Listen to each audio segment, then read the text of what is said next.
டேய் பசங்க கேட்டனே என்னாச்சு? அண்ணே இப்போ அனுப்பிடுறேண்ணே. வாடா பார்த்துக்கண்ணா.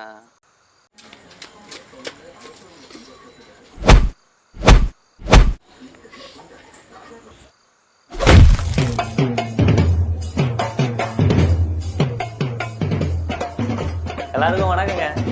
நீங்கள் இப்போ பார்த்துட்டு இருக்கிற இந்த ஏரியாவில் தான் ஜாதியாகவும் மதமாகவும் நிறைய பேர் பிரிஞ்சு கிடக்குறானுங்க. அது மட்டும் இல்லாமல் அப்பப்போ அரசியல்வாதிகளும் வந்துட்டு எங்களை கூறு போட்டு விளையாடுவானுங்க. இது எல்லாத்தையும் தாண்டி நாங்கள் படித்த பெரியலாம் எல்லாம் மேலே வந்தலான்னு பார்த்தா மேலே இருக்கிறவங்களை பார்த்து நீ எந்த ஏரியான்னு கேட்டு கீழே இருக்க பாருங்க. இப்படி எங்களை சுற்றி எவ்வளவோ பிரச்சனை இருக்குதுங்க. அது எல்லாத்தையும் மீறி நாங்கள் இங்கேயே இருக்கிறோம். ஏன்னா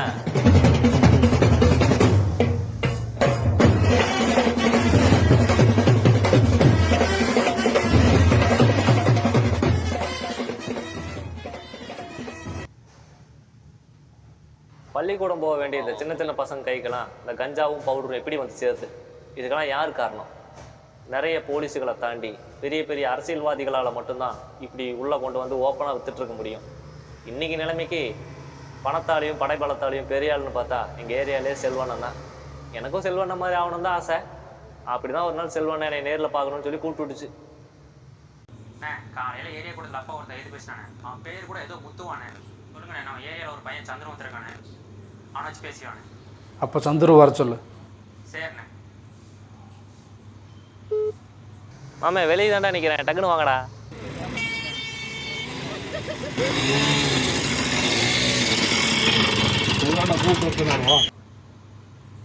சந்துரு வர சொன்னீங்களா? வந்திருக்கேன். சரி வர சொல்லு. நான் வர சொல்லியிருந்தீங்களாண்ணா? பாடா முதல்ல இதை போடு. நான் என்னண்ணா அது? இது தெரியாதா? நான் தெரியலையாண்ணா. இது தெரியாமல் எப்படி எந்த ஏரியாவில் இருக்கிற? ஏய் வாடா தம்பி உட்கார்றா. யார்ரா அவன்? நம்ம முன்னாடியே எழுத்து பேசிகிட்டு இருக்கான். நான் யாருண்ணா? அவன் தான்டா முத்து. நம்ம முன்னாடி பேசவே கூடாது, சொல்லி வைக்க மாட்டிங்களா? நம்ம முன்னாடியே எழுத்து பேசிகிட்டு இருக்கான். தெரிலண்ணா, ஏரியாவில் எல்லா பசங்களுக்கும் நல்லா தான் நான் சொல்லி கொடுத்துக்கிறாரு. எனக்கு கூட எப்படி நடந்துக்கணுன்றதெல்லாம் சொல்லி கொடுப்பாருண்ணா. அதை சொல்ல தான் கூப்பிட்டேன். சரிண்ணா, போயிட்டு வரண்ணா. சரி நீ எதுவும் நினச்சிக்காதடா. சரிண்ணா. செல்வண்ணா சொன்னதை நான் பண்ணலைன்னு சொன்னதுக்கப்புறம் தான் அவர் மூஞ்சியில் ஒரு கோபம், ஒரு ஏமாற்றம் எல்லாமே தெரிஞ்சது. டேய் இவன் வேலைக்கு ஆக மாட்டான், நீதி நேர்மன்னு பேசுகிறான், முழுசாக முளைக்கிறதுக்குள்ளே பெருசாக முளைக்கணும்னு ஆசைப்படுவான். அந்த மாதிரி எவனாக இருந்தால் எங்கிட்ட அனுப்பிவிடு, நான் பார்த்துக்கிறேன். சரிண்ணே.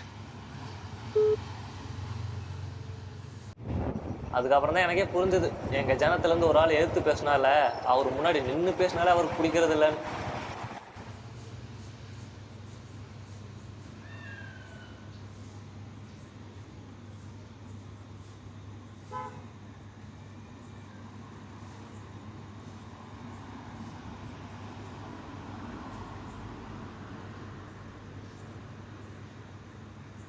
பண்ணிடலாண்ணா, உனக்கு இல்லாததா? டக்குன்னு காசை குடுறி, கடையை மூடிடுவானுங்கடி. யோ நேத்து அந்த பிள்ளை ஏரியா நல்லதுக்கோசரம் அவ்வளவு பேசிக்கிட்டு இருந்துச்சு. அங்கெல்லாம் ஒரு பையன் வாயை திறக்காம இங்க வந்து குடிக்கிறது காசு கேட்டுட்டு இருக்கியா? போயா.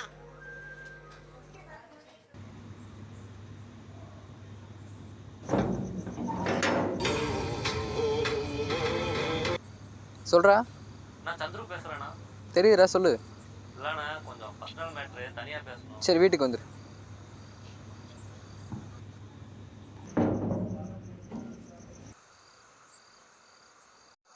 வாடா. டேய் கூப்பிட்டே இல்லையாடா? ஹலோ. டேய் கட் பண்ணுறா. என்னடா காலையிலேருந்து ஏரியாவில் ஆளவே காண, மூஞ்சிய சரி இல்லையா? நேற்று முத்தண்ண பாட்டு வந்ததுலேருந்து ஒரு மாதிரியா இருக்குதுடா. என்னடா செல்வண்ண முத்தண்ண விஷயமா ஏதோ கூப்பிட்டு சொன்னாப்ல அவளை? என்ன கதை? ஏதோ பேசணும்னு சொன்னீங்க, சொல்லுடா. நான் சாதாரண கோயில் பிரச்சனைண்ணா, அதை போய் பெருசாக பேசி விட்டு ஏரியாவில் எல்லா பசங்களும் சண்டை போட்டுக்கிறாங்கண்ணா. என்ன சாதாரண கோயில் பிரச்சனையா? உங்கள் வீட்டு பக்கத்தில் கோயில் இருக்கு, என்னைக்கு அதுக்குள்ளே போயிருக்கியா? நான் தானே அங்கெல்லாம் போகிறதில்ல. நீ போகணுன்னு இல்லை, உன்னை போடாமல் வச்சுருக்காங்க. இங்கே இருக்க பிரிவினை பற்றி எனக்கு ஒன்றும் தெரில. நம்ம எல்லாரும் ஒரே ஏரியாவில் இருக்கிறோம், ஒற்றுமையாக தானே இருக்கிறோம். நமக்குள்ள என்னென்ன பிரிவினை? நம்ம தான் அப்படி நினச்சிருக்கிறோம், மற்றவங்களாம் அப்படி கிடையாது. இங்கே ஒருத்தவங்களோட தேவைக்காக யார் வேணால் என்ன வேணால் பண்ணுவாங்க. அதாங்க நடந்துருக்குது. முடிஞ்சால் இந்த ஏரியாவில் ஒற்றுமையை கொண்டு வாடா, பிரிவினையே இல்லாமல் போயிருக்கும். முத்தண்ணா அப்படி சொன்னதுக்கப்புறம் தான் எனக்கே ஒரு தெளிவு கிடச்சிது. இவனுங்களை எடுத்து பேசினாலே நம்மளை அச்சூட்டு தான்டா பார்க்குறானுங்க. இவ்வளோ நாளாக எத்தை பார்த்து வளருமோ அதுதான் வாழ்க்கைன்னு தோணுச்சு. தப்பான ஆளை பார்த்து வளர்ந்துருக்கோண்டா. நம்ம தான்டா முத்தண்ணன் நமக்காக தான்டா பேசிட்டு இருக்கிறாரு. நம்ம தான்டா சப்போர்ட் பண்ணால் மட்டும் இருந்துக்கிறோம்.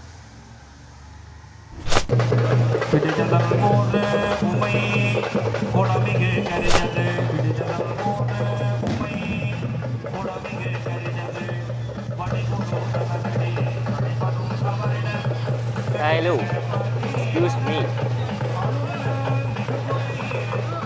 என்னடா மூஞ்சியே சரியில்லை. கண்ணாடி கழட்டிட்டு பாரு, அப்போயாவது நீ மூஞ்ச பார்க்குறேன்னு பார்ப்போம்.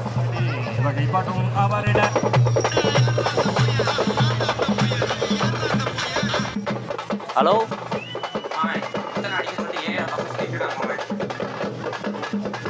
டேய், முத்தொன்னு அடிக்கிறேன்னு சொல்லிட்டு ஏரியாவில் பசங்க சுற்றிட்டு இருக்காங்களாம்மா.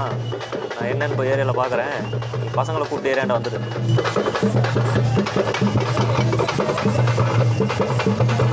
முத்தண்ணனை அடிக்க வராங்கன்னு தெரிஞ்சதுக்கப்புறம் என்ன வேணால் நடக்கலாம். இருந்தாலும் எனக்கு முத்தண்ணனை காப்பாற்றணும்னு தோணுச்சு. டேய் சந்துரு முத்தண்ணன் ஏரியா போயிட்டான்டா. அவசரம்டா. முடிச்சிடல, நான் ஏறாண்டு தான் இருக்கிறேன். முடிச்சுட்டு உனக்கு கூப்பிட்றேன். சொன்ன மாதிரி காசு பவுடர்னு தம்பியை பார்த்துக்கண்ணா. வா வா பொடி.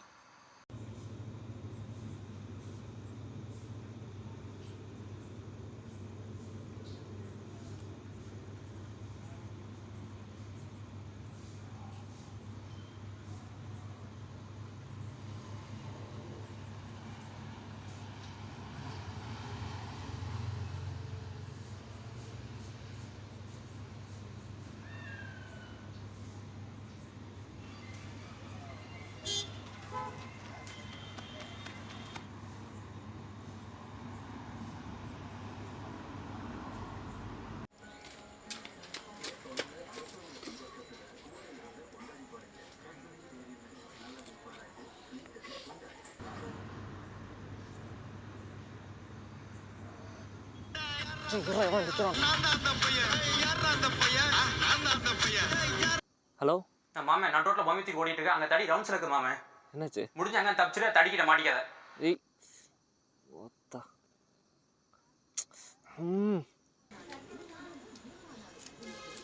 வா வா தள்ளுங்க. டேய் ஓ தமாஸ்கா போடுறான்.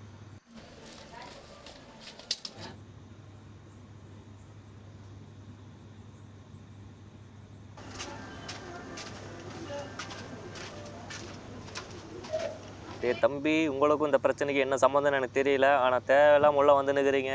வீணாக பிரச்சனையில் மாட்டிக்காதீங்க. ஒழுங்காக கிளம்பி போயிருங்க. அதை எல்லாருக்கும் வரேன்.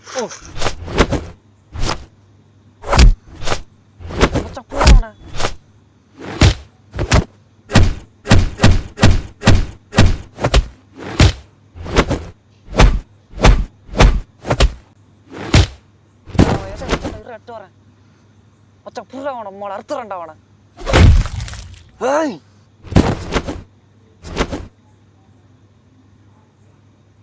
மச்சா ஓடுறா ஓடுறா. இப்படி இந்த மொத்த கதையும் இப்படி ஒருத்தனை வெட்டினதுக்கு அப்புறம் தான் எனக்கு தெரிய ஆரம்பிச்சது.